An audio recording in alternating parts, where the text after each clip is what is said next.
Rio de Janeiro, 2:01, 9 de maio de 2025. Semana histórica. Lady Gaga retorna ao Brasil e enxurra mais de 2 milhões de pessoas. O sucessor do Papa Francisco é eleito no segundo dia de conclave. Gabigol entra no fim e marca contra o Flamengo em vitória do Cruzeiro. Central Córdoba 1, Flamengo 1. Nem o Jack Chan conseguiu motivar o time. Saudações rubro-negras. Saudações de Bruno. Lá vai conhecer o que é pressão e o que é inferno. Olha a virada, Gabriel! Incrível! Incrível! Toca a música! Amar é tão sagrado pra quem sabe amar. Porque nós estamos em outro patamar. Não dá pra comparar. Pegou 63 quilos de alcatra, limpinho. O homem das meias verdades. Cara de inspetor criminal, né? É o cri-cri, né? Vocês é nojento de ruim. Um é casual. Gente boa pra... Dois, Esse é gente boa, mas pode ser, aconteceu. é muito ruim. 5. Ainda nós vamos te treinar, pode ter certeza. Pediu a Libertadores em casamento e ela disse... Ô, Picareta, deixa eu te falar uma coisa. Você tá no ar. Fala, Guilherme. Fala, Picareta. Estamos no ar. Estamos no ar. Depois do Flamengo botar o Guilherme pra ir no hospital, rapaziada. Acabou a magia Estudou. do filipismo. Que isso, cara? Calma, calma. Não seremos Acabou a inimigos. magia. Morreu a magia. Tive que ser internado depois dessa semana de jogo. Não, brincadeira. Também nem tanto. Bobagem. Também não Mas vou me então, exagerar. Guilherme, a gente teve 2 jogos, né, nesse último final de semana. Final de semana não, nesse recorte, né, do nosso último episódio até hoje. E assim, a gente mantém a escrita, né? É um episódio bom, com uma semana boa, com vitórias e tudo mais, e um outro que é tipo, é derrota, é empate, é derrota, derrota. Não, derrota não teve, mas tipo, derrota, empate Também. teve. Então assim, cara, tem uma consistência na inconsistência, né? É até engraçado porque a gente tava comentando, né? Que tipo assim, quando dá bom, a gente é sério na pauta. E quando dá ruim, a nossa pauta é mais de brincadeira. Nossa episódio hoje é o Jack Chan tenta, mas Central Córdoba é forte demais, tá ligado? Cara, pior Tipo, que é, né? Você sabe que a semana não foi boa, sabe? Tipo, tá confirmado. Eu tinha ligado nesse detalhe, realmente. Eu não preciso ouvir o podcast. Mas eu tô falando isso até porque a gente tinha comentado, antes de a gente falar dos jogos, aí a gente passa a vinheta vindo do Gerson, a gente tinha falado que ia dar uma explicadinha assim nessa questão da nossa chamada, né? Que a gente faz essa piada com o Jack Chan, que foi um patrocínio que o Flamengo teve, assim, né? A gente não vai ter muito extracampo pra comentar hoje, né, Alex? Então fica só essa questão do...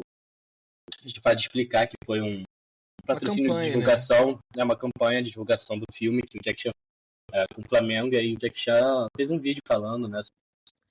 Tipo, desejando boa sorte, vamos dizer assim, né, ao Flamengo, antes do jogo contra o Central Córdoba, mas acabou que não foi bastante, né? É importante destacar isso mesmo. E assim, é muito. Só pra também pontuar, essa é uma campanha que ela já tem umas semaninhas já, não sei se você chegou a ver, Guilherme, mas teve vídeo no Twitter deles vendo aquela bandana, né, que os personagens acabam usando, né, no Karate Kid e tudo mais, porque é uma campanha do Karate Kid, o filme novo que vai sair, que vai ter o Jack Chan e o Ralph Macchio, que é o Daniel San, né, do filme original. Eles vão ser mestres de um jovem, e enfim, aí tem a volta dessa bandana e tudo mais, aí teve um vídeo mostrando os jogadores recebendo. O Gerson usou de braçadeira essa bandana num jogo, inclusive. Ah, eu lembro, tipo, eu sabia que era promocional naquele jogo, mas eu não sabia do que era durante o jogo. Mas eu sei qual faixa tu tá falando. Não tinha me ligado que era Então, do eu filme. vou faltar qual que foi o jogo, mas tipo, eu lembro que o Luiz Roberto destacou como as braçadeiras eram diferentes e como normalmente tem um padrão da Adidas, que normalmente é aquela branca com uma listra azul e o C de capitão, mas nesse jogo tava uma coisa diferente e tal, eles teve essa menção. Eu não vou lembrar qual que foi o jogo, mas acho que talvez tenha esse jogo de meio de semana da semana passada. Enfim, é essa campanha aí pro que o Flamengo tá tentando divulgar o filme pra poder fazer aquela bilheteria, aquela coisa boa e tal. Eu acho que não precisa tanto, porque vamos combinar, quem não quer ver uma criança batendo outras crianças durante um filme, tá ligado? Alex, que faz estágio em escola. Não, rapaziada, deixa eu falar pra vocês, inclusive. Fiz as minhas 2 regências já, uma foi na semana passada, uma foi essa semana. Foi só sucesso, graças a Deus, muito obrigado pela torcida. Ninguém sabia. É, Mas enfim, vamos seguir, Guilherme. Não, vamos seguir, já tem Ah, que só uma entrar coisa, nos na jogos. verdade. É só porque a gente falou, fez essa contextualização com relação à questão de Jack Chan. Vamos pontuar alguma coisa sobre essa semana histórica também? Você acha que vale a pena pontuar? Podemos só rapidamente para o pessoal saber, né? O Gabigol de fato entrou no final do jogo.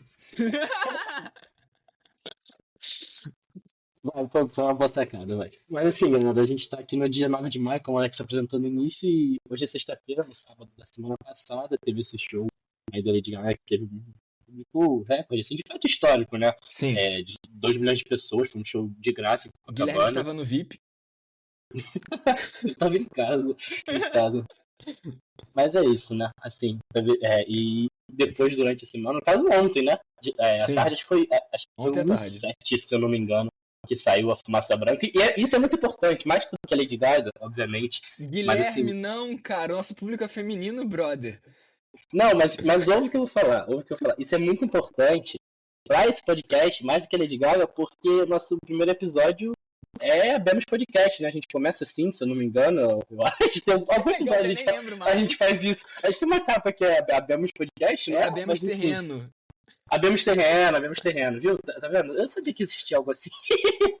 Mas e ontem teve um Abemos Papo, que é a primeira vez desde que o Diálogos Negros começou, em que nós temos um novo papo.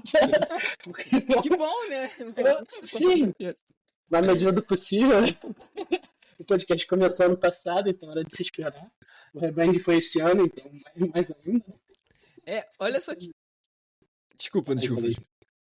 Não, termina aí que eu já falo. Não, você fala, mas fazer o quê, né? Mas pode continuar. O nosso primeiro episódio, o episódio 1, né? Pensando naqueles que foram postados de forma coerente, né? Com a ordem certa. De fato, é o Abemos Terreno. Não, porque assim, a gente chegou a postar aqueles episódios negativos, né? Que foram gravados e postados retroativamente, né? O período que a gente não tava postando, né? Que a gente tava só testando e teve o 0 que acho que era o piloto e tal, e aí de fato começou. Foi esse. Eu acho que a gente faz essa piada em algum momento, né? De Abemos Podcast e tal. Se não foi nesse episódio, em algum dos primeiros episódios a gente faz isso. Sim. E enfim, aí só pra falar, né? Aí o episódio 0, ele foi postado no dia 27, só que foi gravado no dia 23. E acho que a partir do episódio 1 que a gente tem uma coisa mais, grava num dia, posta no outro, grava num dia, posta no mesmo dia, que a gente fez a gravação do Abemos Terreno no dia 31/7 e foi publicado já no dia 1º de agosto. Então, olha, deixa eu dizer que a gente só começou a ter essa circunstância de publicar no mesmo dia, ou no máximo no dia seguinte. Esse ano, né?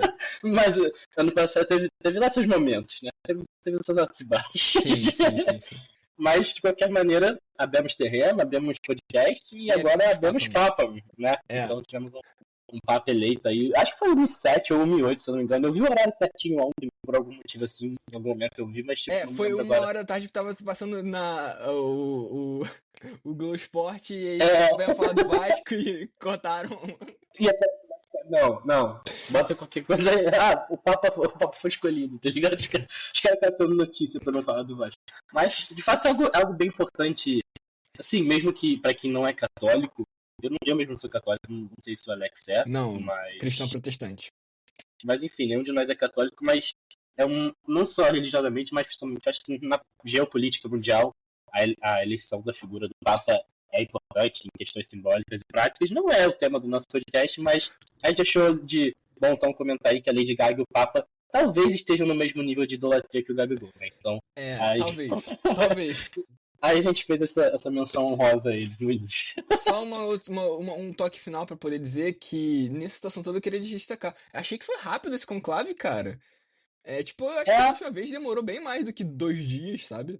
Não, pior que eu vi dizer que os 2 últimos conclaves terminaram no segundo dia também, que tem sido o padrão atualmente. Nossa, que loucura. Eu tinha a impressão que que foi o Francisco tinha sido bem mais tempo, 5 dias quase, sei lá. Agora você me deixou de boca aberta, porque eu fiquei Juro, eu sinceramente. também tinha essa impressão. Talvez tu tá confundindo com o filme Conclave, que lançou agora. Cara, eu não vi esse filme ainda. Eu não vi esse filme ainda. Mas eu vou ver. Depois de tudo que aconteceu, eu já queria ver antes mesmo. Mas aí eu tô com as dificuldades técnicas, né, e tal. Mas assim que eu resolver essas paradas, eu vou ver sim, porque. Eu recomendo, eu curti. Ah, curtiu. Boa. Vamos deixar o Gerson falar agora? Com que irmão ele. Vai ser isso, galera. Vamos deixar. Vamos educar ele jogando bola, fazendo um grande jogo. Que Deus abençoe a todos, um ótimo jogo. Não educou ninguém, né? Fomos educados, na verdade, eu acho, dá pra dizer. Que posição, mano. Me quebrou. Assiste o filme, é bom, é mó climão, a gente bota o Gerson, não educou ninguém, tá ligado? O mundo caindo e a gente querendo rodar direito, tá ligado? Não, o Flamengo tendo sido educado, o Flamengo saindo do lugar de professor pra aluno, tá ligado? Mas é isso, porque ser professor também é você aprender com seus alunos. É parte, não tem perspectiva construtivista também, né? Não, claro. O professor ele não só apenas ensina, ele também aprende e ele contribui com essa mediação dos conhecimentos dos alunos, né? Só que aí o Flamengo realmente, ele se colocou na mesa, assim, sentou na cadeira, numa escola behaviorista e assim, tomou muita caneta vermelha na prova pra poder ver se aprende alguma coisa, né? Mas, tipo assim, eu acho que, tipo, você tirar essa ideia também de que o professor, enquanto receptáculo do conhecimento, né, enquanto portador da autoridade suprema, e de fato o Flamengo se propôs a isso, né, Alex? Falou assim, hoje, essa semana, nós vamos aprender, e o Flamengo tem muita coisa que pode tirar de lição nessa semana de fato, assim, que deve aprender, desde uma organização com falta de recursos e talvez de jogadores de mesmo nível que o Central Córdoba demonstrou nos 2 jogos contra a gente, né? Até uma capacidade de criação, um ímpeto ofensivo que o Cruzeiro trouxe também. Então, tem muita coisa aí que a gente pode aprender de fato desses jogos, porque no fim das contas, foram resultados justos, né, Alex? Eu acho que a gente não tem como negar que o Flamengo não mereceu. A gente não pode querer colocar que o Flamengo mereceu ganhar qualquer um desses 2 jogos. Eu não acho que nem torcedor do Flamengo vai dizer assim, esse jogo contra o Cruzeiro a gente mereceu ganhar. E digo mais, nem empatar. Assim, a gente quase empatou, mas eu acho que foi merecida a derrota. E contra o Central Córdoba a mesma coisa, a gente não mereceu ganhar. Eu acho também que não foi o que a gente mereceu perder, então acho que o empate realmente ficou justo com o Central Córdoba. Pois é, cara, assim, eu vou te falar, Guilherme, foram jogos assim muito curiosos de pensar. Um é o Leonardo Jardim sendo um técnico bem experiente. E realmente eu acho que o Leonardo Jardim foi professor do Felipe Luiz ontem. Ontem não, sábado. Sábado? Uhum. Domingo. Domingo, perdão. No final de semana, ó, querendo falar detalhe errado aqui. E o Felipe realmente ele assistiu uma aula, sabe? Mas assim, acho que o grande problema pra mim desse jogo, assim, fazendo um panorama muito geral, é que o Flamengo não impôs seu ritmo, talvez não conseguisse, é claro, mas assim, o grande problema é que o Flamengo foi no ritmo do Cruzeiro do Leonardo Jardim.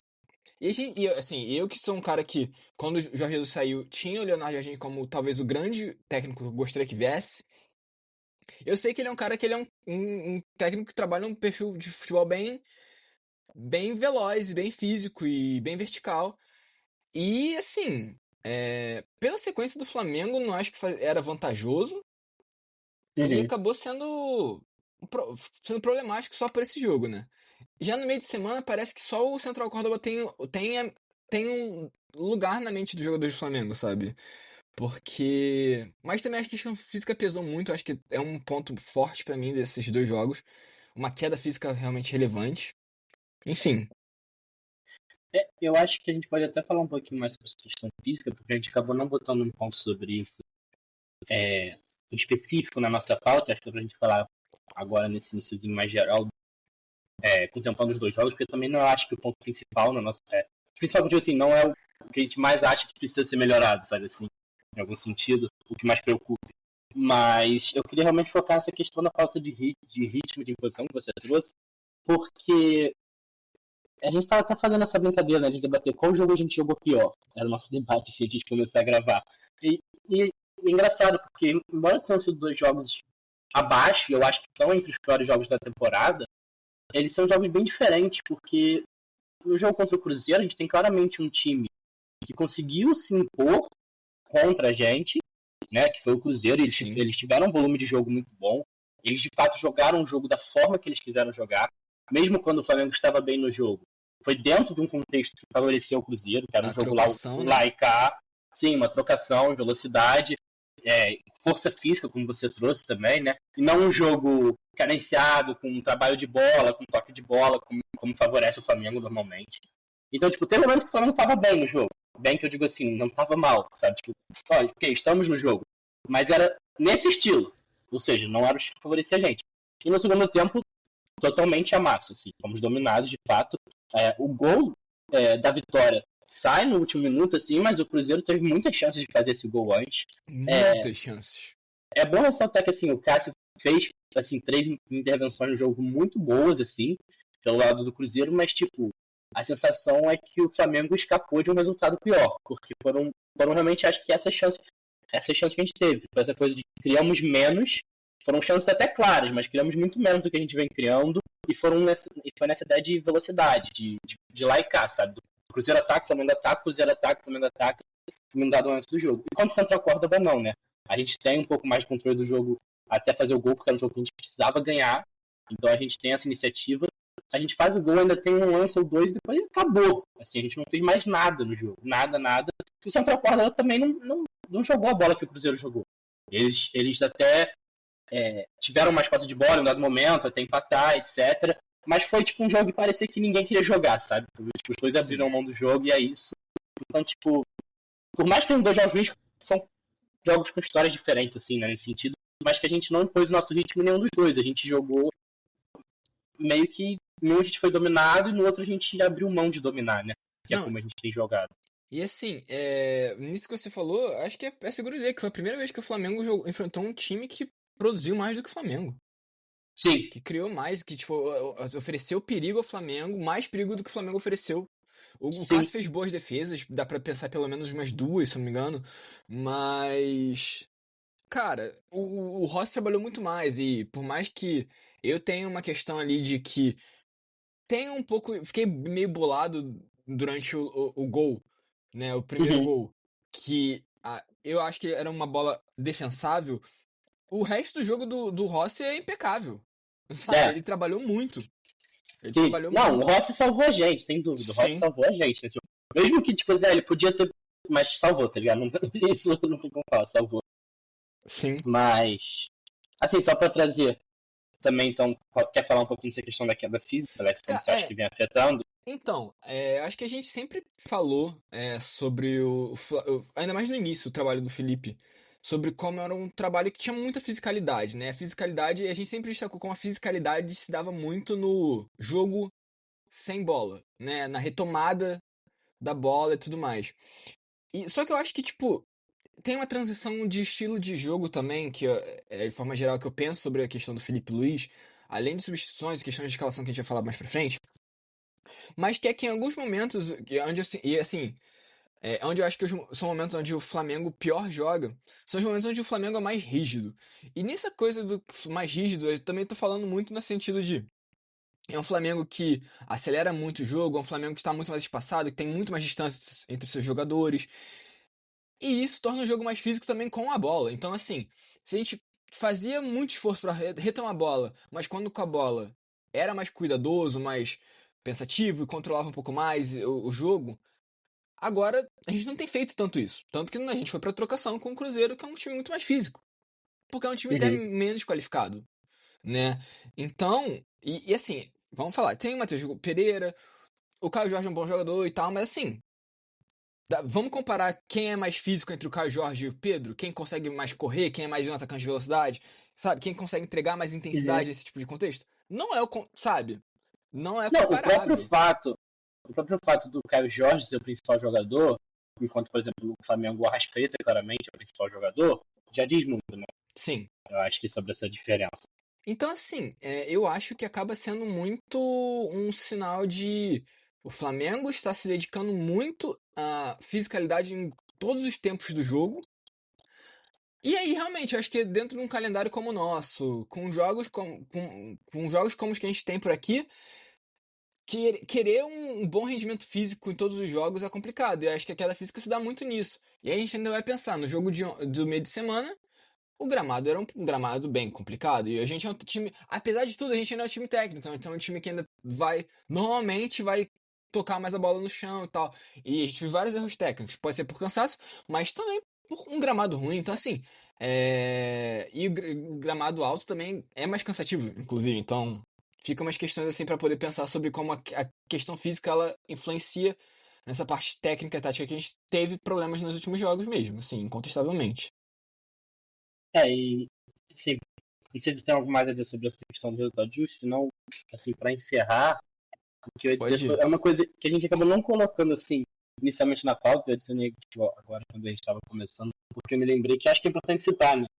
O Flamengo encontra sua segunda derrota nessa temporada, a terceira derrota desde que o Felipe Luiz assumiu, e, cara, eu lembrei disso porque eu ouvi o Jorge Jesus falando, né?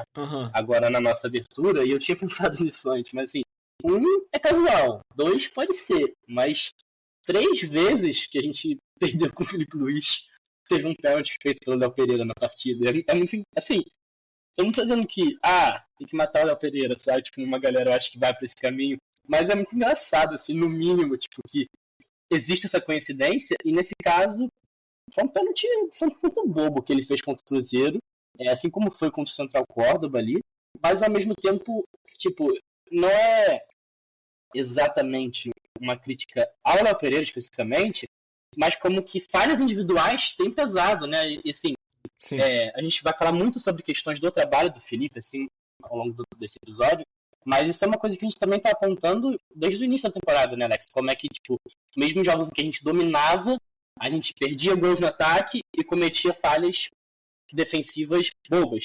Isso seguiu acontecendo nesses jogos e se intensificou, porque foram jogos que a gente não dominou. Se quando a gente domina já estava sendo um problema, quando a gente não domina, como é contra o Central Córdoba, ou quando a gente é dominado, como foi contra o Cruzeiro, eu acho que inevitavelmente é mais problema ainda, né? Acho que não dá pra tirar o peso disso também, né, em algum grau. A gente tem essa questão das falhas defensivas. E assim, o Léo Pereira foi uma jornada assim meio complexa dele, né? Existe essa discussão sobre o papel dele na marcação do Caio Jorge, né? Na defesa da área ali, no lance do gol do Caio Jorge no primeiro gol. Uhum. Mas tem aquela questão, né? É uma situação complicadíssima. O time já tinha saído, a bola já estava no meio campo. E aí o De La Cruz perde a bola e tem que correr pra trás e tal. Você até falou, né? Ele tentou proteger mais o meio né, pro cara não cortar pra dentro. Mas aí acabou ele indo cortando pra fora, chutando ali, né? Até no lado que o goleiro já estava, né? Inclusive é por isso que eu pontuo que eu acho que era uma bola mais defensável, porque era uma bola no canto do goleiro. Mas assim, é uma infelicidade, mas assim, são inconsistências e coisas que são até além do que o Felipe pode controlar, né? Em contrapartida, a gente vai ter umas questões meio complicadas do que o Felipe consegue controlar e faz de forma meio questionável nesse momento, principalmente. Acho que ele nunca foi muito bom substituindo, mas parece que ele tá pior. Até porque, assim, a gente concluir totalmente essa transição, até porque eu acho que é importante contar aqui. Eu tô citando isso do Léo Pereira porque eu acho que não dá pra não citar. Mas eu também não tô querendo dizer assim, a culpa de todos os problemas do Flamengo é do Léo Pereira, porque eu sei que tem gente que vai querer ir por esse caminho, e a gente tá falando assim, existem coisas que o Felipe não controla, existem coisas que o Felipe controla, existem questões que são físicas, questões que são técnicas, questões que são táticas, existe o mérito do outro time, existe o gramado ruim. Por quê? Porque a gente sempre defende aqui nesse podcast que tudo é multifatorial, né? Sim. Então, nunca a gente vai dizer assim, o problema é o Léo Pereira. Tirar o Léo Pereira, botar o Danilo, vai ficar tudo perfeito. Como eu acho que também foi desmentida essa teoria, mas assim, uma parte da torcida estava querendo trazer isso. Mas de fato, assim, tem coisas que o Felipe Luiz tem errado. E, cara, não são coisas novas. Honestamente, começa a ficar um pouco preocupante que a gente está indo por um caminho de teimosia que os técnicos apresentaram. Eu espero que não seja o caso, cara. Eu ainda acredito muito no trabalho do Felipe. Eu acho que existe uma queda nessa semana, mas também não vejo como tipo avaliação total do trabalho dele, que possa ser como um trabalho ruim, Eu acho que ainda tem muito mais méritos do que deméritos no trabalho do Felipe, mas existem problemas que a gente já apontou há algum tempo, e alguns deles vêm piorando e outros não vêm sendo resolvidos. Então é meio complicado isso quando os mesmos problemas continuam, né? A gente teve um episódio que a gente também trouxe isso, né, Alex? Que, tipo, certos problemas no início da temporada não pesam tanto, porque você tem tempo para corrigir eles, para eles não aparecerem mais pra frente da temporada. Eles apareceram no início da temporada e estão aí, sabe? Tipo, estão aí, não saíram. Isso que é o problema maior, assim, né? Mas enfim, continua aí, desculpa. Eu tava vendo antes de rever os melhores momentos dos jogos pra poder comentar, né, melhor, com a cabeça mais fresca. Eu tava vendo um vídeo do William Godoy e eu só vi um iniciozinho, não foi muito não. Mas assim, é uma sensação de que é uma fase. Eu consigo ver isso completamente como uma fase. Não é uma coisa que me preocupa como, tipo, o trabalho acabou, o trabalho é uma merda, já acabou, sabe? Não sinto dessa forma, de forma alguma. Mas é um momento preocupante. E aí, trazendo pra ilustrar, Guilherme, você consegue me trazer a escalação do jogo contra o Cruzeiro? Eu esqueci que talvez a escalação fosse melhor de trazer primeiro do que as substituições.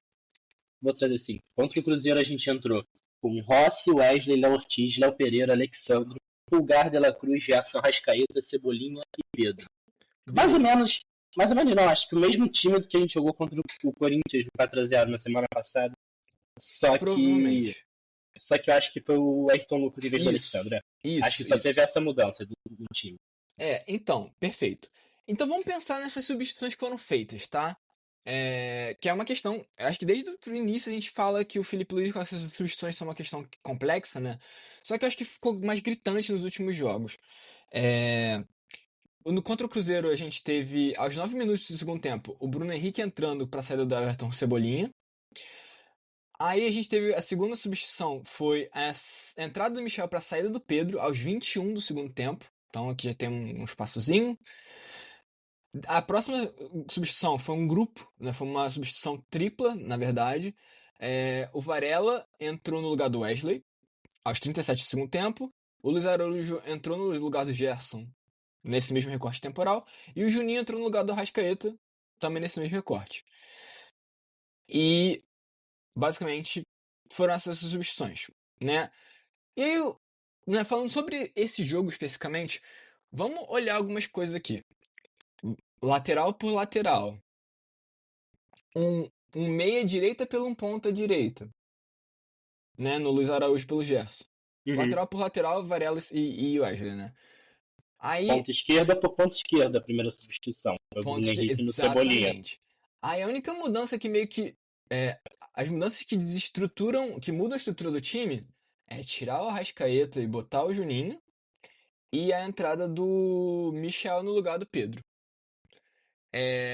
Mas na verdade o que você tem na prática aí, na questão do Arrascaeta com o Juninho, é que você tirou o Pedro antes. Sim. Supostamente o Michel vai ficar de ponta esquerda e o Bruno Henrique vai passar a fazer centroavante. Só que como não funcionou, você coloca o Juninho para voltar a ter aquela presença diária que você tinha perdido, né? Só que aí você fica com 4 atacantes na prática, né? E é meio complicado. É exatamente isso. Porque nenhum desses caras é um ponta esquerda, ponta direita, a não ser o Luiz Araújo. E mesmo que eu tô falando do Luiz Araújo porque normalmente ele vinha sendo testado como um cara mais por dentro, que não deu muito certo até agora. Mas... Então assim, nem é como se algum desses outros pudesse ser o ponta direita. Não, era o Luiz Araújo e 2 caras na área, o Bruno Henrique e o Juninho. E por si só essa formação no 4-2-4, eu acho ela bem questionável. Eu acho que um time como o Flamengo, que sobretudo, claro, a gente falou aqui que não foi a ideia do jogo, claramente, e na minha concepção um erro, mas não foi uma ideia do jogo tentar controlar a bola, e sim trocação. Você abrir mão de meias faz sentido, só que a ideia do Flamengo deveria ter é tentar ter mais meias, mais controle, mais a bola no meio campo próprio, e controle de jogo a partir disso, né?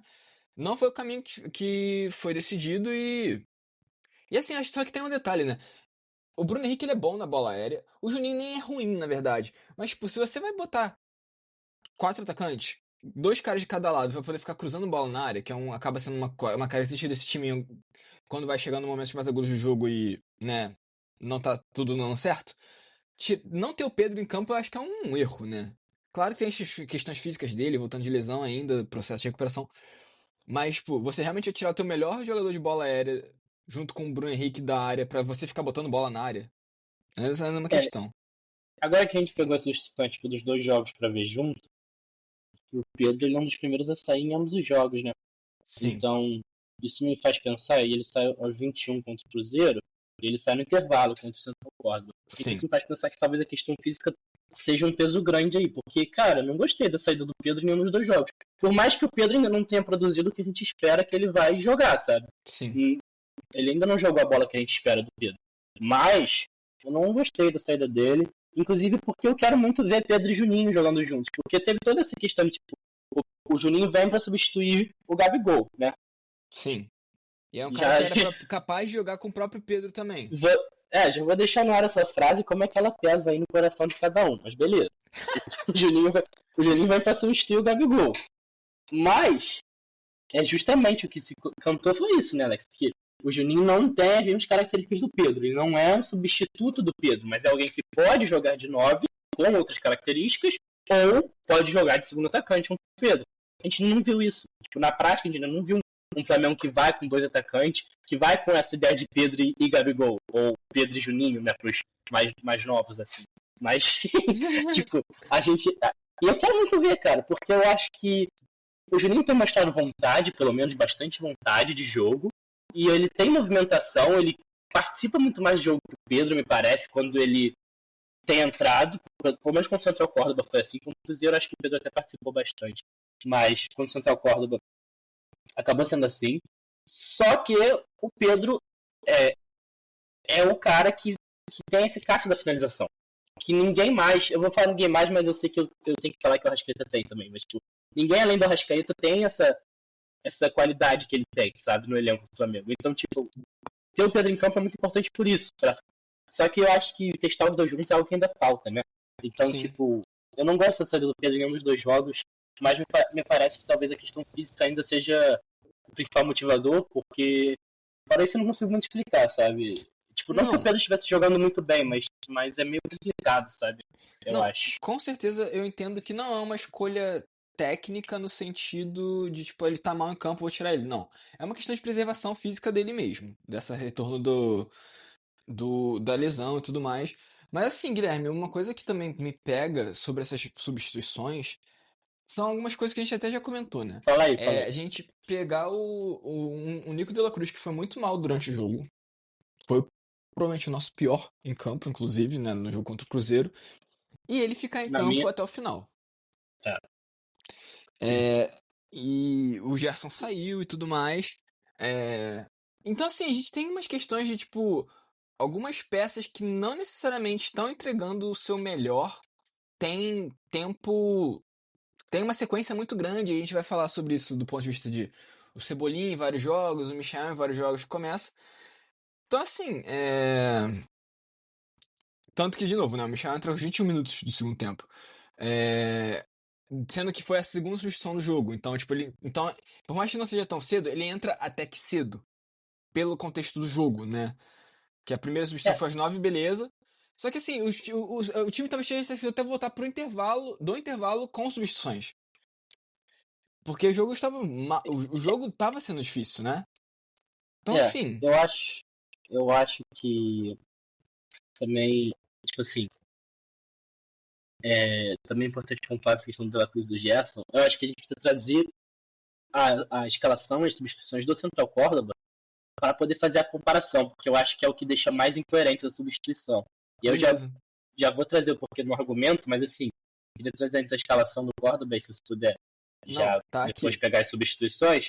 Mas assim, eu quase li a escalação do Córdoba mesmo. Vai começar a guerra, tá ligado? Tipo, a gente foi com o Rossi, o Wesley, Danilo, Léo Pereira, Ayrton, então já 2 mudanças aí na zaga, né? O Léo título Danilo aí e o Alexandre pelo aí. 2 mudanças de um jogo pro outro. De um jogo pro outro. E aí, Pulgar, De La Cruz, Gerson, Arrascaeta, Bruno Henrique e Pedro, uma mudança só nos 6 de frente ali, né? Então você tirou o Cebolinha e botou o Bruno Henrique, que foi a primeira substituição que ele fez, inclusive, contra o Cruzeiro. Então, talvez já seja um indicativo aí. Mas, por que eu tô querendo trazer isso? Porque a gente tem uma substituição durante o jogo, e aí eu queria que você trouxesse substituições, Alex, que traz a forma completamente incoerente que houve entre um jogo e outro, né? Sim. Mas Trazer as substituições. O Juninho entrou no intervalo, né, no lugar do Pedro, como a gente já tinha adiantado. E aí, o que acontece? Isso aos 45, basicamente, né? Aos 19 do segundo tempo, ou seja, quase 20 minutos depois, o Luiz Araújo entra no lugar do De La Cruz. E aí a gente vai ter mais um pouquinho de tempo, mais 10 minutinhos, né? Aos 29, entra o Léo Ortiz no lugar do Léo Pereira. Aí a gente até conversou, né? O Léo Pereira sentiu um pouco, aí foi substituído. Sim, ele pediu pra sair. Isso. A gente vai ter o Varela entrando no Wesley novamente. O que é muito... Por que isso tá acontecendo? Por que talvez não... Se for pra poupar, por que não entra o Varela? O Varela tem entrado bem nos jogos. Então, tipo, qual que é a motivação de gastar uma substituição com isso? Talvez... Sabe que o Wesley não dá conta de 90 minutos? Por que tá começando o jogo então? Mudar lateral por lateral, mantendo... Porque assim, não muda a estrutura do jogo, não oferece mais. Porque até ainda tem isso, o Varela não oferece mais ofensivamente do que o Wesley. Então, tipo, pra um time que tá querendo buscar uma vitória, essa mudança não é produtiva, né? E finalmente, eu acho que aqui é até uma mudança muito bizarra, é que aos 45 do segundo tempo entra o Alan no lugar do... Ou Alan, perdão. No lugar do Eric Pulgar. E assim, é muito... Ele não entra nem mal, mas assim, aos 45 do segundo tempo, é o momento de estar botando volante por outro volante, sendo que o seu time tá empatando o jogo. E precisa da vitória. Precisa muito da vitória, inclusive. Tem muitas questões aí, mas assim, eu vou começar pela que eu te pedi pra trazer as substituições do Central Córdoba, que é o seguinte. Aos 19, com o Central Córdoba, sai o De La Cruz e entra o Luiz Araújo. Enquanto no jogo contra o Cruzeiro, a gente tem... aos 37, sai o Gerson entre o Luiz Araújo. São substituições muito parecidas. Até porque o Gerson joga tanto de volante como de meia-direita. Então, essencialmente, você está fazendo a mesma coisa, trocando um meia-direita por um ponta-direita. Só que em uma você recua o Gerson para fazer de volante, na outra você mantém o De La Cruz. Só que, cara, contra o Cruzeiro, o De La Cruz era, na minha opinião, disparado o pior jogador de campo. E eu sei que tem gente que acha que o Léo Pereira tá nessa disputa, mas assim, no mínimo, um dos dois piores jogadores em campo, mas pra mim, disparado o pior. E ele fica os 90 minutos, sendo que ele também já tinha tomado amarelo. E quando você tira um meia direito e coloca, que é o Gerson, né? E coloca um Luiz Araújo, o seu volante vai ter uma carga de marcação maior. Então você deixar um segundo volante amarelado é um risco dentro daquele jogo. Então a gente até debateu isso depois do jogo, né, Alex? A gente falou assim, foi uma mudança que foi pra sequência. Porque o De La Cruz, com esse amarelo que ele tinha tomado, ele estava suspenso do próximo jogo, agora contra o Bahia no sábado. Então, o Felipe Luiz podia deixar ele os 90 minutos, porque ele vai descansar no final de semana. E aí ele poupa o Gerson. Ok, eu discordava já, mas assim, fazia sentido. Só que aí chega contra o Central Córdoba, e o Gerson tá muito mal no jogo. O De La Cruz, do meio de campo, pra mim, era o menos pior. Não vou dizer que jogou muito bem, mas era o menos pior naquele momento. Porque, assim... O Pulgar estava num jogo raro, em que ele estava abaixo, assim, nessa temporada. Sim. O Gerson não estava bem. O Arrascaeta também já tinha parado de produzir. A gente sabe que o Arrascaeta muitas vezes não aguenta produzir ao longo dos 90 minutos, né, consistentemente. Sim. E pra mim o De La Cruz, ele errou alguns passos, mas o Gerson errou mais, o Pulgar errou mais. Então, tipo, sabe, tava numa situação que todo mundo tava meio mal, só que o De La Cruz pra mim era quem tava menos pior ali. Sim, o Gerson tava se arrastando em campo, a verdade é essa. Sim, e ele opta... primeiro tempo ainda por cima, inclusive. E ele opta por tirar o De La Cruz e deixar o Gerson nos 90 minutos. E aí você pensa assim, mas não tinha toda a questão de minutagem e que o De La Cruz no final de semana não vai jogar, e dessa vez o De La Cruz nem amarelo tinha, tipo, é justamente isso. Tipo assim, a substituição contra o Cruzeiro já é ruim, na minha opinião. Mas quando você coloca ela em contraste com a substituição contra o Central Córdoba, pior. É totalmente incoerente, né? Assim, me parece não ter muito uma lógica ali, porque, pra mim, se você pensa numa lógica interna de cada um dos jogos, nenhuma das substituições fazia sentido. Então, o que poderia justificar era um planejamento externo da temporada, que aí, ok, acho que poderia fazer sentido. Mas, se fosse isso, teria que ter uma coerência entre um jogo e outro, né? E não existe isso. Então, é muito complicado, assim. Mas tem mais coisas nessas substituições, né? Eu só queria trazer esse ponto específico, mas tem mais coisa e com certeza você pode trazer mais coisa aí problemática nessas substituições, né, Alex? Não, assim, definitivamente eu acho que as substituições elas mostram muito intenção, né?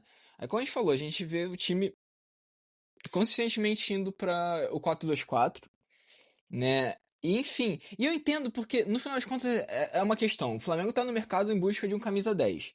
E de pontas com outras características que não tem no elenco do Flamengo. É até meio questionável o que seriam essas características, porque foi noticiado mais pro início da semana que o Flamengo queria jogador com habilidade de drible e velocidade. Hoje, uma notícia que saiu pelo GE também dá conta de o Flamengo interessado em jogador com características de drible e espaço curto. São, né, espaço curto e velocidade não necessariamente andam juntos, são raros jogadores que conseguem ter drible, velocidade em espaço e espaço curto.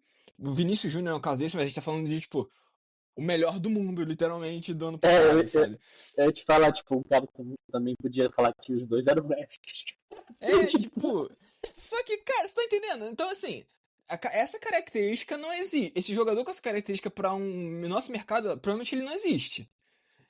Um cara que vai ter essas três características. Normalmente vai ser um cara com drible... tá na América, hein? Só queria dizer isso. Não, no nosso mercado do futebol brasileiro. Tô brincando. Mas assim, aí a gente pensa no tipo... Então talvez seja um cara com drible e espaço curto, um cara com drible e velocidade. Ou, sei lá, espaço curto e velocidade seria esquisito, né? Sem drible, mas enfim. Sem drible. Mas... O cara vai trombando todo mundo.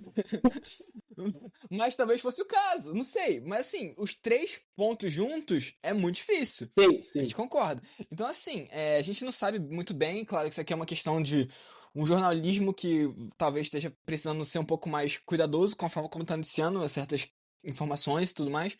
Mas assim, existe essa noção de que o Flamengo precisa de novas peças e de características diferentes. Inclusive um camisa 10, porque a gente não tem um cara para entrar no lugar do Arrascaeta. Então justamente, quando a gente precisa tirar o Arrascaeta, a gente acaba fazendo o quê? Esvaziar o meio campo. Inevitavelmente a gente faz isso, muda a característica do time já.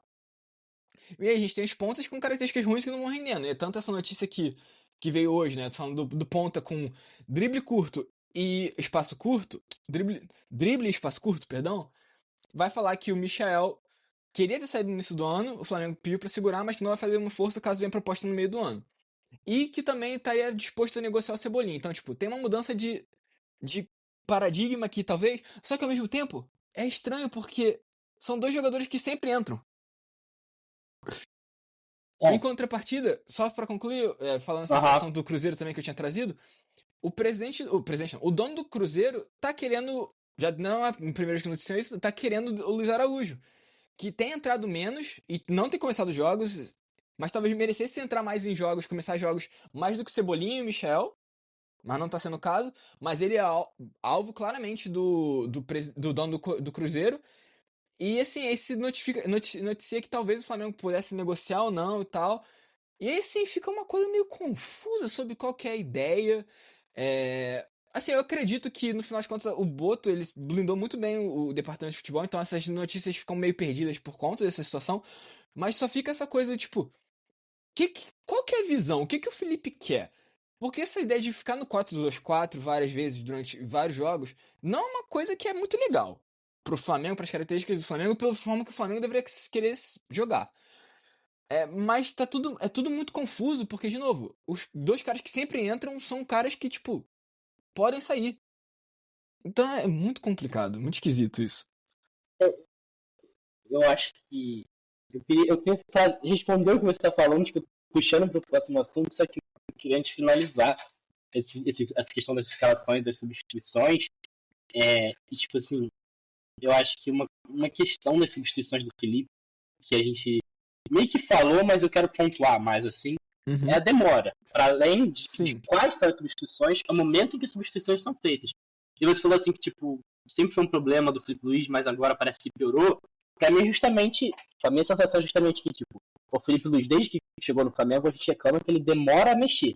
Só que durante muito tempo, a gente sempre falou que o Felipe Luiz demorava a mexer, mas ele mexia certo. Tipo, ele demorava a mexer, mas ele conseguia resolver as questões do jogo. De um tempo pra cá, ele talvez tenha cometido alguns erros, e especificamente nessa semana, ele não conseguiu lidar com os problemas que os jogos apresentaram. Ele não conseguiu dar essa resposta dentro dos jogos, né, com as substituições. Então não só ele demorou, mas ele também não conseguiu Sim. acertar as substituições. Então, tipo, pra mim essa é a piora que parece que tipo, teve, né, no trabalho dele em relação às substituições. Pra mim ela se dá dessa forma, de que tipo, ele antes demorava, mas acertava, e agora ele demorou, mas também errou. Então, tipo, deixa mais complicado ainda. E junto a isso também, falando de tipo, problemas de mais tempo assim que a gente fala e tal, tem a questão também do posicionamento dele fora de campo ali, e que eu acho que faz um pouco de falta, por exemplo, contra o Central Córdoba, ele ser um pouco mais ativo na relação dele com os jogadores ali, né, na beira do campo. Sei lá, eu sei que tipo, são um pouco polêmicos de personalidade e tal, mas eu sinto que a posição exige um pouco também de um pouco mais de vocalidade, sabe, em relação às questões, porque eu sei que ele tá olhando o jogo, que ele tá analisando, que ele tá pensando e tal, mas, cara, às vezes você tem que estar comunicando com os jogadores, não basta você estar entendendo qual é o problema, ou estar pensando sobre qual é o problema, você tem que comunicar também, você tem que fazer seu time funcionar através da comunicação também ali. O técnico é importante nisso. Óbvio que existem comunicações internas, né, dentro de campo dos jogadores que existem, que tem que existir mesmo, mas é importante você ter um técnico com uma presença forte ali na beira de campo também. Não sei se você tem algo a comentar a mais sobre as escalações e substituições. Honestamente, sobre isso, mano, eu prefiro mais um técnico mais energético na beira do campo, sim. Mas eu vou te falar, essa é uma questão que particularmente me incomoda um pouco menos. Eu acho que se ele fosse um cara que, tipo, tivesse... Mas talvez seja isso. Talvez se ele fosse um cara que tivesse com tudo bem mais alinhado, e nesse momento especificamente, onde tudo tá um pouco inconsistente e tal, talvez ele ser um pouco mais ativo, ele ser um pouco mais participativo, fosse uma coisa que ajudasse a guiar, melhorar, amenizar certas questões. Talvez eu até concordo, mas de forma geral, acho que não é isso que Sim, mexe muito comigo.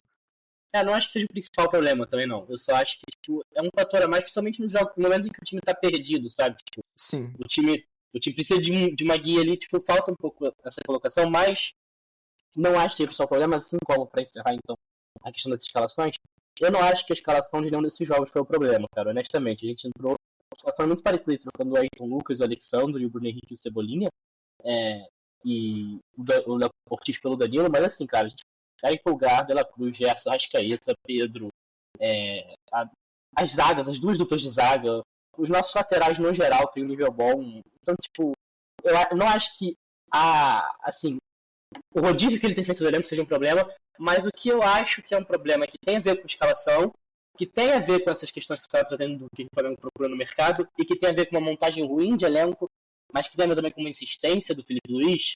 O que eu acho que é o problema é que o Felipe Luiz ele tem tentado sempre ter um ponto esquerda de velocidade e um Gerson aberto na direita. Meio que para ter um meia direita e um ponto esquerdo, para se contrabalancear.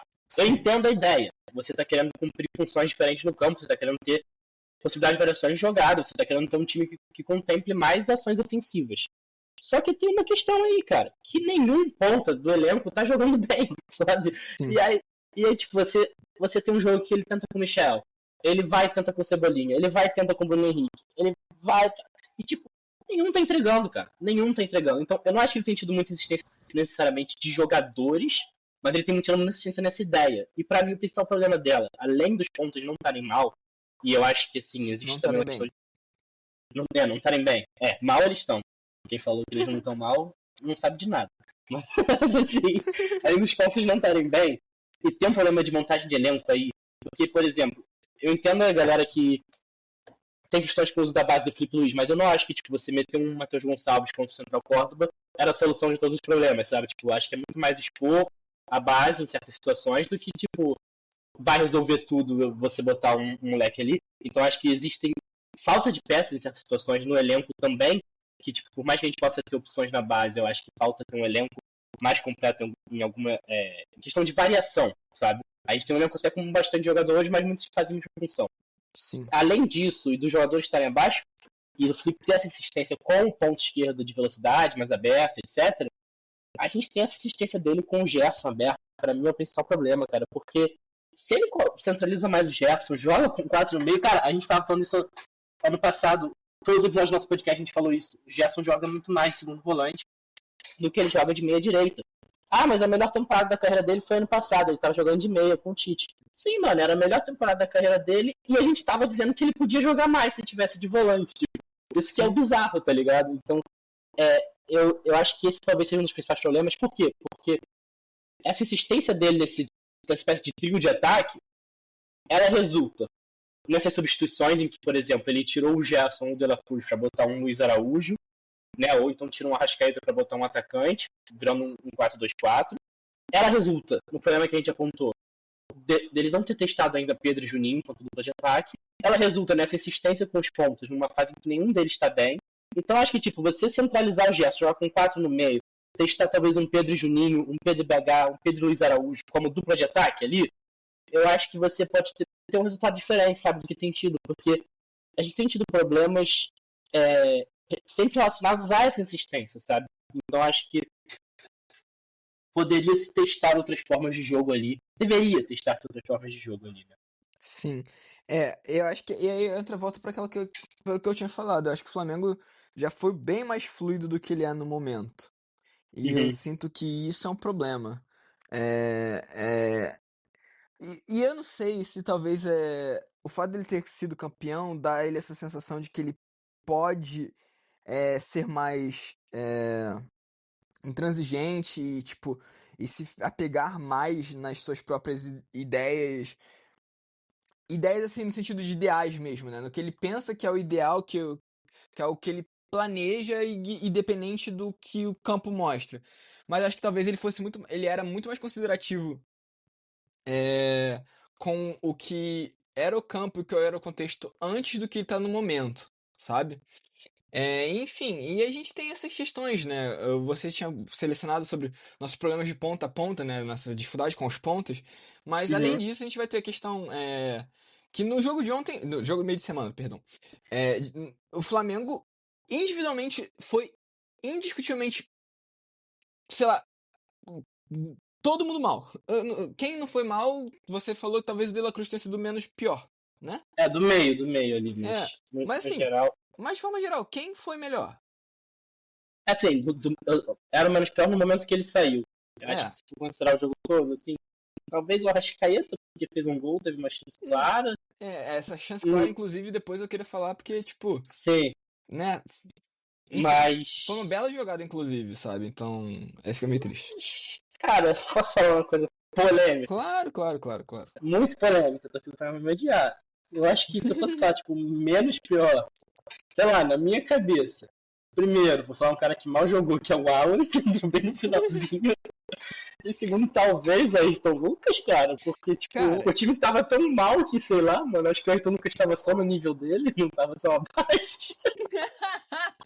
Tá, agora ok, agora eu consigo aceitar essa possibilidade que foi ele. Tipo, eu não tô dizendo que ele jogou bem, mas acho que talvez... Não, então, eu consigo aceitar. Com esse argumento eu consigo aceitar o que você tá falando. Ele não foi tão mal assim, sei lá. Mas, assim, todo mundo foi mal. Resumo do que eu quis dizer com isso. Todo mundo foi mal, né? Mas e assim... Não, vai, termina. Não, termina. Não, eu ia só falar que também era uma questão que, tipo, a gente acabou não falando, que era sobre a questão dos pontos no ponto anterior, mas que pra mim é importante nesse jogo contra o Córdoba, que também é a lesão, né? Porque quem era um ponta que vinha jogando bem, ou um atacante que vinha jogando bem, e que era um dos melhores da temporada, era o Plata. Ele começou a ter uma série de lesões que, enfim, né, de questões físicas, até por causa de convocação também. Então, ele foi começando a ficar fora de jogos, e eu acho que fez muita falta também ontem. Eu acho que ele poderia ser um jogador bom ontem, porque é um jogador que tinha tanto velocidade quanto físico ali para algumas jogadas que a gente estava tentando no primeiro tempo, que eu acho que ele também ele é um cara que, tipo, ele não recebe a bola e vai pra cima, como os outros pontos fazem. Ele normalmente joga mais centralizado, ele joga como um atacante mais centralizado. Mas ele segura a bola no ataque, então acho que foi algo que também faltou um pouco. Ontem não, desculpa, quarta-feira, né? Mas eu acho que ele também faz muita falta essa lesão do Plata, acho que vale também sair, entendeu? Mas pode continuar aí, Ana. Não, definitivamente as lesões, elas pregam um papel muito grande, né? Embora o Cebolinha venha jogando muito mal, e talvez o Cebolinha no DM seja mais reforço do Flamengo do que o Cebolinha fora dele, a gente tem problemas físicos, né? E o Plata é esse caso, né? Tipo, acho que a gente poderia até falar assim: Senhor, leva as lesões do Plata pro Cebolinha. Ou pro Michel. Acho que mais urgente. Tipo, sabe, eu acho que a gente tem esse problema. O próprio BH, né? Também vale estar, tipo, na Também. pré-temporada. O BH tava voando na pré-temporada, ele tem uma lesão no final do Carioca, não joga as finais e, tipo, não voltou do mesmo nível, tá ligado? Sei lá. Mas assim, e o BH ainda tem um problema muito sério, né? Que é o fato de que essa situação dele com o esquema de apostas e tudo mais, eu acho que é seguro dizer que o BH piorou depois dessa situação toda, eu acho. Ah, sim, tem uma questão psicológica também, né? Sim, Sem então dúvida. assim, eu acho que é muito o caso de tem alguns fatores que estão sendo um problema, sabe? Eu acho que o Felipe tinha que realmente conseguir dar conta de superar essas coisas, porque não faltam ferramentas, mas eu acho que a forma como ele lida com algumas questões acaba sendo problemática, eu acho que acaba entrando nesse lugar da insistência, né? Mas assim, falando assim, do ponto de vista técnico mesmo, né? De quem que ele pode contar, quem que ele não pode contar e tudo mais. Cara, assim, né? Contra o Cruzeiro a gente teve um De La Cruz muito mal. O Léo Pereira também de forma muito questionável. Até gerou algumas questões que acho que é legal de pensar. E o Michel também, cara, assim. O pior é sempre o que tá em campo com relação às pontas de esquerdas, né? Então, sei lá. Eu acho que é meio que isso. O Léo Pereira, eu acho que, infelizmente, o Léo Pereira ele sofre do problema de, tipo, ele demorou muito pra vingar no Flamengo. Quando Sim. ele vingou, ele se tornou um cara que eu entendo ele como extremamente útil, muito bom. Só que eu acho que muita gente tem uma facilidade muito grande de, tipo, descartar ele, tirar ele pra qualquer coisa. Já por tava conta marcado, disso. né? Já tava marcado. Ele não conta com a moral e com a... esqueci o termo que eu queria usar. Mas com o benefício da dúvida, vai, que, tipo, o Danilo tem, sendo que ele acabou de chegar. E, por exemplo, no jogo contra o Córdoba, ele foi bem mal no jogo, em vários momentos, inclusive. Mas assim, tipo, tu não vai ver tanta gente falando besteira sobre o Danilo quanto se fosse o Léo Pereira entregando as bolas que o Danilo fez, sabe? Inclusive tinha uma galera que já ia querer, tipo, inevitavelmente pós-jogo. Eu acho que tem uma galera que ainda foi por esse caminho. Culpar o Léo Pereira e falar, tipo assim, ó, mais um pênalti do Léo Pereira e a gente vai perder de novo, tá ligado? Por causa dessa coincidência que existe. Esse é um problema, só pra dizer que é um problema que existe, né? Sim. Derrotas. Mas um lance que claramente a falha é do Danilo, tá ligado? E não foi pênalti, claramente não foi pênalti, mas independente de ser pênalti ou não ali, é um erro horrível, assim, que o Danilo tem antes. Muita gente já queria desviar a atenção pro Léo Pereira e, tipo, meio que passado um pano, assim, sabe, pro erro do Danilo ali na situação. Sim, e esse é um problema. Isso por si só é um problema, né? A gente tem uma torcida que vai caminhar pra perseguições, né? E assim, o próprio Gerson, que vem numa fase realmente bem ruim nos últimos jogos e tal, mas é sempre o discurso a respeito do Gerson é sempre um bem comum. Ah, o Gerson não dá sangue. Aí vem pra essa coisa, renovou o contrato, não quer mais correr e tal. Gersoneca, exatamente. Sentou no contrato, etc. E assim, não é exatamente isso, porque quem tá bem? Quem entregou nos últimos jogos, sabe? O Gerson posso trazer uma coisa que é sobre essa questão do Gerson? É que, tipo assim, ele tá mal. Eu acho que ele não teve uma jornada boa se pegar esses 2 jogos. Só que, nesses 2 jogos, a gente tem 2 gols. Vamos comentar sobre isso ainda. Sim. A gente perde de 2-1 contra o Cruzeiro e empata 1-1 contra o Central Córdoba. Nesses 2 jogos, o Gerson deu 2 assistências. Então, tipo assim, o Gerson não tá bem, mas a gente fez 2 gols, o Gerson deu 2 assistências. O Arrascaeta perde um gol contra o Central Córdoba na jogada de contra-ataque, quem tocou a bola foi o Gerson. Ele chuta uma bola boa também contra o Central Córdoba, até revi nos melhores momentos, tipo, ele chuta, a bola volta nele, ele chuta de novo, e o segundo chute é bom, tá ligado? Assim, tipo, poderia talvez ter sido gol ali, mas depois o VAR vai revisar um pênalti no primeiro chute, mas o Gerson estava impedido e tal, que ele cria essa oportunidade interessante. E contra o Cruzeiro, tem uma bola que o Pedro, tipo, a Arrascaeta cruza no Pedro, e que o Cássio antecipa, sabe? Tipo, ele tinha quase do pé do Pedro, assim. Sim. É uma bola que o Gerson dá no Arrascaeta. Então, tipo, é uma situação em que, tipo, você tem certos jogadores que não estão bem, não estão no seu melhor, mas muitas vezes as opções estão piores, sabe? Tipo, e o que o time tem produzido ainda tem passado pelos pés dos mesmos jogadores. Ninguém se apresenta como possível, tipo, novo nome do time, sabe? Nesse sentido, o que eu quero dizer? Tipo, os caras que estão mal, eles não têm uma falta, tipo assim, tá, eu tô mal, eu vou sair e você assume então, porque você tá pedindo passagem. Não tem ninguém pedindo passagem. E é uma situação meio complicada isso, né? Tipo, pra certas posições, digo assim, não tem ninguém pedindo passagem, sabe? Então é meio complicado, assim. Mas Sim, enfim. e a gente realmente acaba ficando nesse local de dependência da Arrascaeta, porque ele é o único cara que tá fisicamente capaz de normalmente jogar o jogo todo. A gente não precisa tipo, poupar ele ainda nesse contexto onde, tipo, o Pedro vem, ainda tá se readaptando ao campo e tal, ao jogo. Então, cara, a gente fica refém dessas questões e aí vem essas narrativas, né? E a gente vai pensar. Contra o Córdoba também, o jogo foi todo muito ruim porque o Flamengo jogou mal mesmo, né? Que a gente vai falar, como a gente falou. Contra o Cruzeiro, foi um Cruzeiro muito bem, que controlou muito bem o jogo e ofereceu dificuldade. Então o time foi. Mas contra o Córdoba não. O time só foi realmente todo mundo muito mal porque o Central Córdoba não tem talento suficiente pra, tipo, fazer o Flamengo sofrer. O Flamengo se fez sofrer por não conseguir se impor e por não por falta de capacidade, né? Aí a gente vai ver um Danilo que vem da Europa e todo mundo fala: o Danilo é titular aqui, não sei o que. O Léo Pereira já tinha que ter ido pro banco, não sei o que lá. O Léo Pereira raramente comete aqui. Claro, não tô falando também que o Danilo, não sei o que. O Danilo é uma merda. Não, ele é excelente. Mas ele não é o Léo Ortiz. Nenhum dos dois é o Léo Ortiz, sabe? Nenhum deles é a solução. E não só isso, mas tipo, você ter Danilo e Léo Ortiz, Danilo e Léo Pereira, ou Léo Pereira e Léo Ortiz, não vai ser o que vai definir se seu time joga bem ou mal, porque são 3 opções de dupla de zaga de alto nível. Sim, assim, eu acho exatamente. bem claro isso, sabe? Não é isso que vai definir a qualidade do seu jogo, mas enfim. Não, exatamente. Então, assim, a gente tá com umas questões muito complicadas aí. Por exemplo, como eu falei também, as substituições, a questão do Wesley saindo e tal, ele não tá bem, mas também não necessariamente eu diria que ele tá prejudicando tanto quanto alguns outros casos. Mas, pô, ele tá mal fisicamente, ele precisa de ser poupado. Por que ele não começa no banco algum jogo então? O que tá acontecendo? Mas não se questiona muito sobre isso. Tá tudo bem. E ao mesmo tempo, tipo, jogadores que continuam sendo. Cara, são muitas narrativas. Acho que essa questão que mais me incomoda com relação a isso. Que o Juninho entra, cava aquele pênalti ali, que não é péssimo e tal, não sei o quê. Mas, cara, tipo, ele entra, ele tenta. Ele faz mais do que, por exemplo, o Michel Cebolinha. E eu vou ser sincero com você, Guilherme, até inclusive com relação a essas questões de narrativas. Cara, o Cebolinha é muito protegido, mano.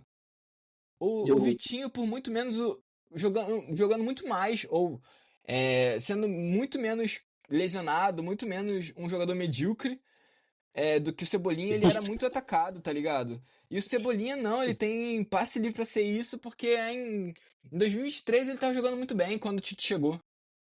Não, vamos combinar, né? Os dois têm diminutivo no nome, não é à toa. Porque se os caras fossem brabo mesmo, eles eram Vitão, não era Cebolinha. Cebolão. Mas sim. Ok. Não, mas falando sério, assim, falando sério.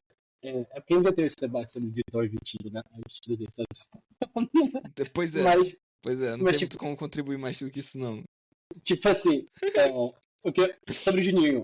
Juninho tava fault, né? A gente trouxe assim, mas cara, absurdo esse lance.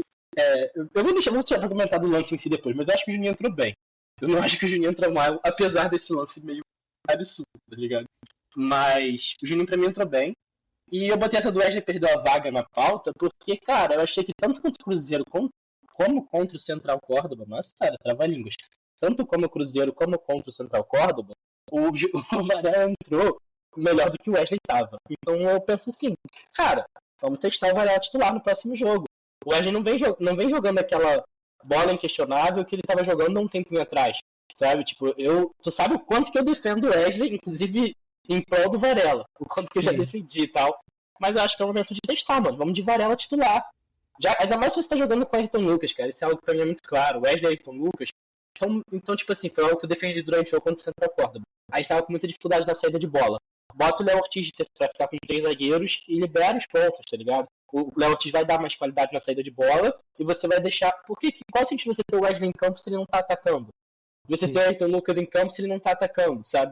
Porque a principal valência deles dois é você ter a criação, você ter a parte ofensiva. Eu acho que os dois juntos é complicado, porque aí você, tipo, não tem lateral que segura pro outro subir e tal. Então acho que, sei lá, era o caso de testar talvez um Varela. Não tô falando que o Ayrton Lucas precisa ser titular, mas tipo, acho que era o caso de ver se o Varela rende como titular, porque eu achei que ele entrou bem. Acho que ele entrou bem nos 2 jogos. E o Varela, pra mim, jogou muito mal contra o Córdoba. Pra mim, ele era um dos piores em campo, assim. E, enfim. Mas. Fala de novo, eu não consegui pegar. Quem jogou muito mal, que foi o pior? Não foi o pior, mas pra mim era um dos piores em campo, o Wesley. Ah, eu o acho que Wesley, ele tava muito mal. Contra o Central Córdoba. Contra o Cruzeiro, eu acho que ele só não tava muito bem, mas não tava muito mal também. Mas o Varela entrou pra mim melhor que ele, assim, nos 2 jogos.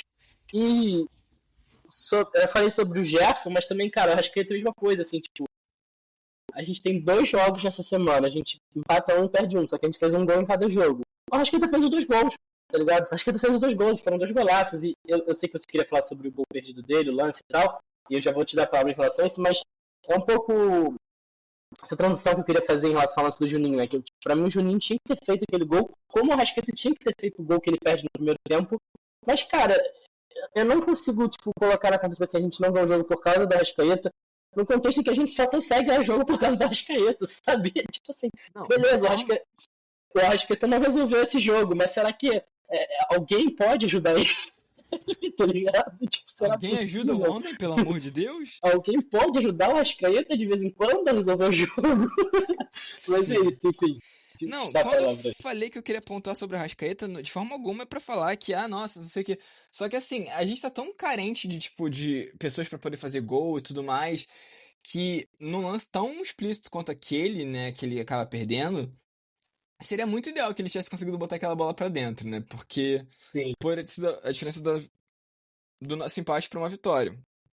Mas assim, de forma alguma botando assim, que é o nosso melhor jogador, querendo criticar ele ou botar a culpa nele, porque, de novo, se eu for pensar em alguém pra botar a culpa, dá pra botar em muita gente. Inclusive eu vou falar, a culpa, Guilherme. Beleza, eu não falei nada, só ri. A culpa, Guilherme. Segue o jogo. Aí você me desconcentra, cara. Mas assim, alguém que pode também tá numa alça de mira. Nossa, que isso que eu fiz agora, Guilherme? Eu não sei, não tô entendendo nada. Alça de mira. O que eu vou falar é alça de mira, cara. Olha pra pauta. Quem que vem agora? Não foi de propósito. Mas alguém que poderia ser questionado, né, a respeito, pelo menos eu questionaria, com relação aos últimos jogos que eu falei. O Rossi foi incrível, tirando o gol. No gol, acho que ele poderia ter feito um pouco melhor. Mas, pô. Mas ele foi, né, de forma geral, muito bem. Outra coisa que a gente até chegou a pensar é que, tipo, talvez ele. Se ele, em vez de tentasse ir na bola, na direção da bola, depois do rebote do pênalti, se ele só protege o ângulo, diminui os lugares pro Gabigol poder botar a bola no gol. Era mais chance, né, de não ter tomado o segundo gol contra o Cruzeiro, mas contra o Córdoba eu sinto que o gol, assim, o gol tem algumas questões, né? Você falou do Ayrton Lucas, cara, e assim, eu acho que o Ayrton Lucas foi mal. Eu acho que o Ayrton Lucas foi mal em algumas questões que mexem muito comigo já fizeram até compilado sobre isso na internet. Bola aérea em cima do Ayrton Lucas normalmente é gol. E quem falha tem uma falha dupla da nossa zaga, que é o Danilo, ele não sobe. Quem sobe é o Ayrton Lucas não sozinho. Acompanha, né? Como que eu sabe que ele cara vindo de trás, ele não tá vindo. Isso. O Danilo não acompanha. Isso. Sim. Tem essa falha aqui que a gente pode falar. Então, imagina se é o Léo Pereira, ainda mais do Léo Pereira tendo feito, sabe, aquela pataquada aquele passe errado que ele depois cata cavaco e quase cai enquanto o cara chuta a bola. Se for o Léo Pereira, meu Deus do céu.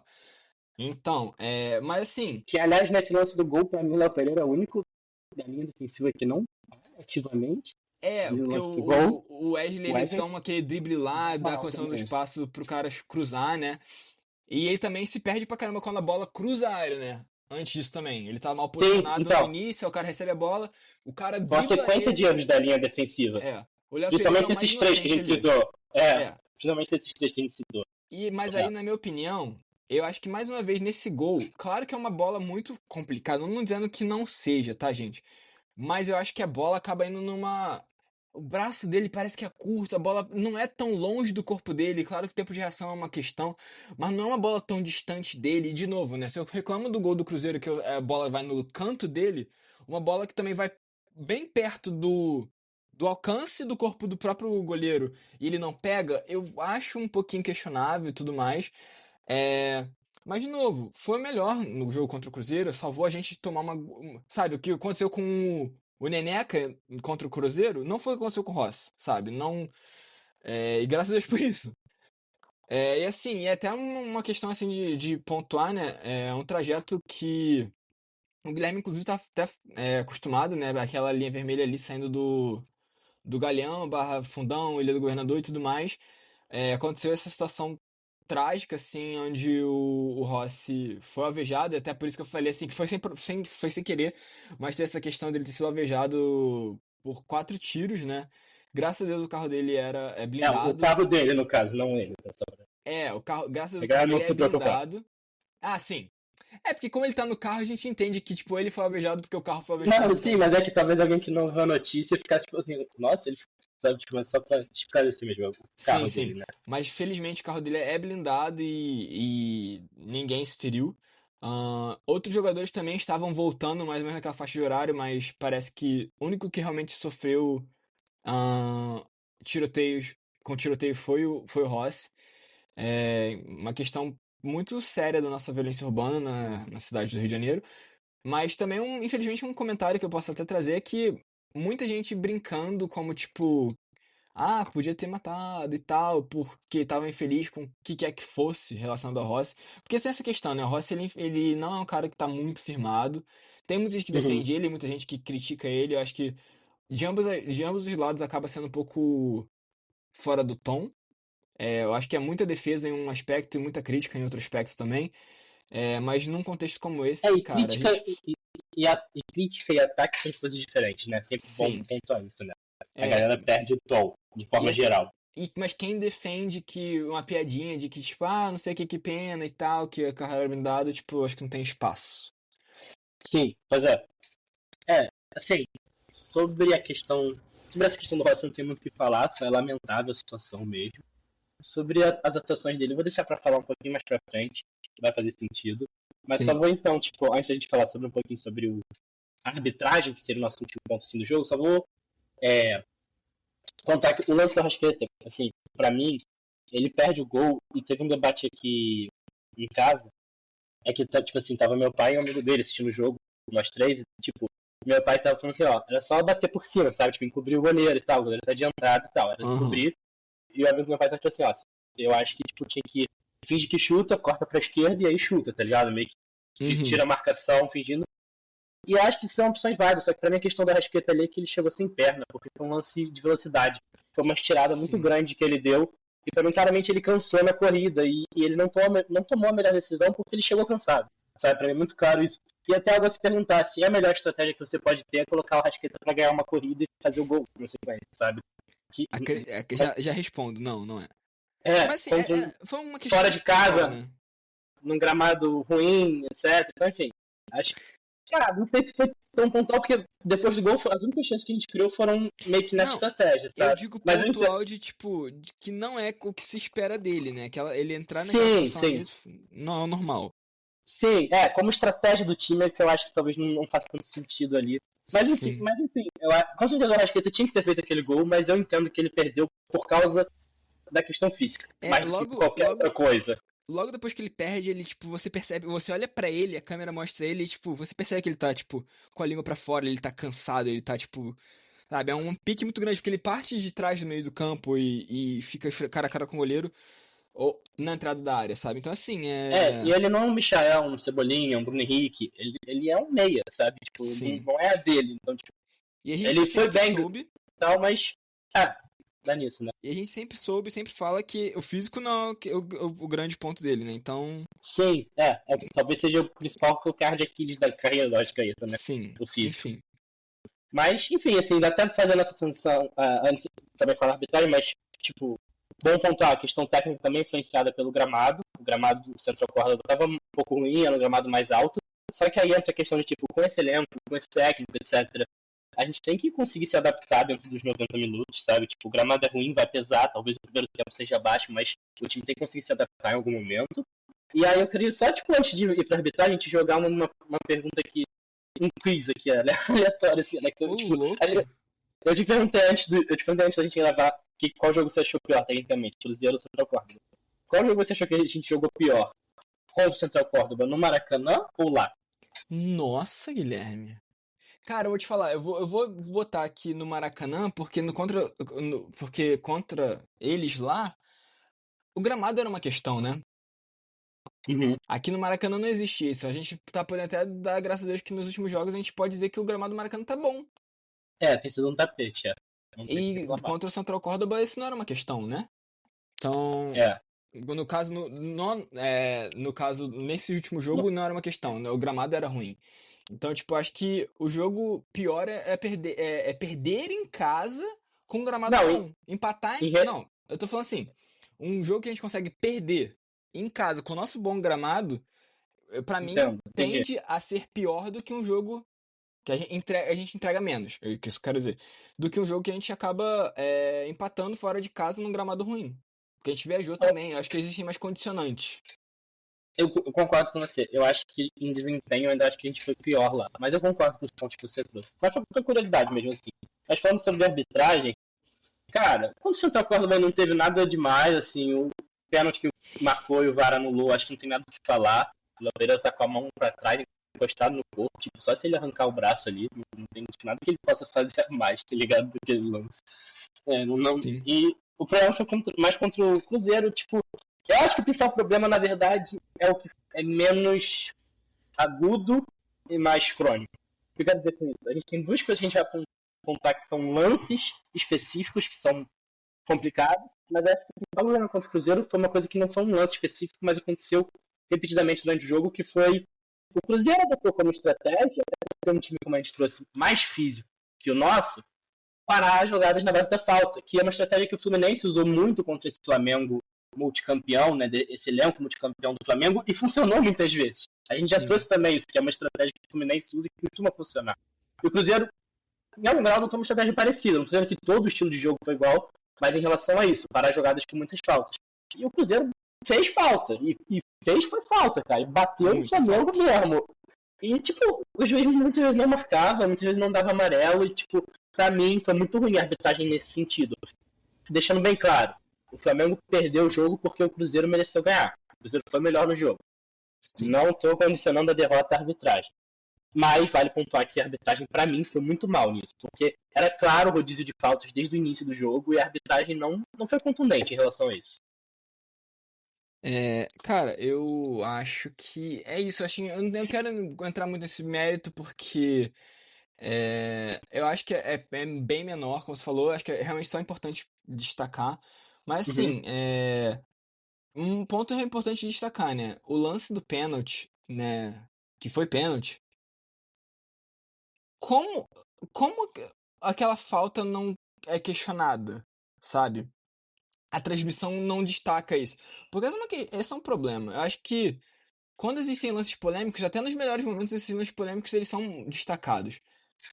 A gente viu, eu não vi esse lance sendo marcado assim. Explica aí pra galera qual foi o lance. Ah, sim. Perdão. O Bruno Henrique tá com a bola perto da linha do meio de campo, mas no campo de ataque. Ele sofre uma falta, um toque meio por trás, né, Guilherme? E assim, na minha leitura, pega bastante perna também nessa tomada de bola, né? E enfim, e logo depois disso acaba saindo o contra-ataque que gera o lance do pênalti, tanto que o Bruno Henrique ele corre e reclama com a arbitragem do tipo aponta pra frente, dizendo ir lá. E a arbitragem nem se comoveu, o VAR nem se comoveu de chamar, a arbitragem se fez que não viu mesmo. E é uma questão que fica assim, né? Porque normalmente esse tipo de coisa é bem pontuado, ainda mais se é a favor do Flamengo, muitas vezes aparecem, isso é comentado na questão de arbitragem, isso nem foi falado. Mas assim, não pra ficar nisso... Mais do que o lance em si, é o debate e a narrativa em cima, né? Que você tá querendo trazer, isso, exatamente. Problema. Até Exatamente. pela imagem que circulou na internet, eu admito que eu não consigo ter uma conclusão sobre achar falta ou não, tá ligado? Eu acho a imagem bem conclusiva daquele ângulo, mas o VAR certamente tem muito mais possibilidade de imagem sim. ali, né? Do que a gente vê numa imagem em baixa definição, se for na internet. Sim. E aí, enfim, essa coisa, né? Além dessa coisa do rodízio de faltas, que a gente sabe que. Porque, tipo assim, muita gente fala que o Flamengo bate muito e tal, mas acaba que quem bate muito é o Pulgar. De resto, eu acho que o Flamengo é um time que bem tranquilo. Talvez o De La Cruz ele de vez em quando bata um pouquinho, mas vamos combinar. Porque no esporte onde os jogadores costumam ser grandes e tal, tem toda essa questão sobre a fisicalidade e tal. Um cara pequenininho como o De La Cruz, ele não é um cara necessariamente super forte para que você fique super melindrado com o contato com ele, né? O Pulgar é muito mais, né, um cara outro porte. E meio açougueiro também, então, enfim. É, então, mas nessa coisa, nesses rodízios de falta, em algum momento, quem tomou um amarelo já acaba batendo de novo, né? Mas aí o juiz não tem coragem de dar um cartão e tudo mais. É o caso do Christian, que o Guilherme até apontou aqui. Se você quiser trazer esses mais detalhadamente, Guilherme. É um lance na lateral do campo em que ele dá um pisão. Agora eu não me lembro exatamente qual foi o jogador do Flamengo que sofreu o pisão. Mas é um pisão típico de amarelo, sabe? Quando você pisa tipo, na ponta do pé do outro jogador, sabe? E acaba derrubando. Pisão, sabe? Quando eu falo pisão, imagina o que você pensa quando eu falo pisão. É exatamente isso que acontece. Típico de amarelo. E o juiz não dá porque ele já tinha o amarelo. Então, tipo, Sim. foi com uma questão. Isso é tipo 20 minutos, eu vou dizer assim, do segundo tempo. Então, com certeza mudaria o jogo, sabe? Seria outro jogo. Mas enfim, é o que a gente falou, né? São problemas de arbitragem, a gente tem que cobrar. Mas dentro do que a gente trouxe aqui ao longo do episódio, tem muito mais coisa que a gente está mais preocupado e que diz mais respeito ao que o Flamengo pode mudar do que necessariamente a arbitragem ter sido a culpada, como alguns às vezes gostam de colocar, né? Do que foram esses jogos, né? Sim, Mas... e aí nessa, Fala aí. Guilherme, eu acho que não, é só realmente vai puxar pra outra parada. Que é Ah, o beleza. seguinte, agora, jogo rápido, tá, Guilherme? Jogo rápido, porque essa parte aqui é uma parte difícil, mas não precisa ser extensa por isso. Malvadão da semana, Guilherme. Cara, posso não ser super rápido? Vou tentar ser rápido. É o seguinte, eu falei que eu ia falar do Rossi depois, e é porque, cara, eu entendo que você vai deixar o gol do primeiro jogo defensável contra o Cruzeiro, o primeiro gol contra o Cruzeiro. Eu entendo a ideia de que, tipo, talvez se ele pula, né, pra trás e tal, talvez ele consiga defender o pênalti do Gabigol, embora, assim, também até pra defender o Alex, que eu sei que talvez alguém possa interpretar errado. Ele não tá dizendo que o Rossi teve culpa no gol do rebote do Gabigol, ele só tá dizendo que, tipo, talvez se ele pulou pra trás conseguisse defender, mas acho que ele toma a decisão certa naquele momento, de fato ir no pé e tal, enfim. E é aquele lance tipo, se ele pula pra trás e toma o gol, a gente ia perguntar porque ele não foi no pé também, sabe? Era meio que não tinha o que fazer. Ele tava no erro. Tipo, ele ia estar no erro de qualquer jeito.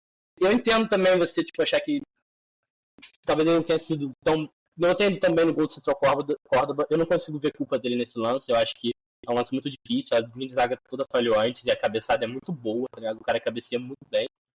Então, assim, por que eu deixei pra falar do Rossi depois, cara? Porque eu acho que pela atuação que ele teve contra o Cruzeiro, eu tava vendo entre dois caras, mas pela atuação que ele teve contra o Cruzeiro, que pra mim talvez seja a melhor atuação dele desde que ele chegou no Flamengo, embora a gente tenha perdido o jogo, a gente tenha tomado 2 gols e perdido o jogo, ele agarrou muito contra o Cruzeiro, e eu acho que talvez ele tenha sido um dos menos piores contra o Central Córdoba. Então, pra mim, uma valor na semana, eu acho que eu não posso deixar passar despercebida essa atuação dele contra o Cruzeiro, então eu vou dar meu voto pra ele, embora eu acho que eu também posso fazer menção honrosa ao Arrascaeta, que simplesmente meteu os 2 gols da gente nessa semana, e 2 golaços, tá? Diga-se de passagem. 2 gols bonitos, então é isso. Sim, eu vou de Rossi. Eu vou ser muito mais breve que você, não só porque eu falei que não precisava demorar muito, mas também porque eu acho que você já falou bem sobre isso. É o fato de que, assim, o Arrascaeta merece uma menção honrosa de fato, porque fez 2 golaços e tudo mais, só que o Rossi foi quem impediu a gente ter tomado uma goleada no final de semana. Uhum. E assim, no jogo contra o Central Córdoba não tem, tipo, ninguém, sabe? Tipo, acho que é impossível falar que alguém foi bem. E minimamente bem o suficiente pra poder fazer com que o Rossi perca o brilho disso. Então... É que nem semana passada a gente falou que, tipo, pela atuação em um dos jogos já era bastante que eu acho que ser o melhor da semana.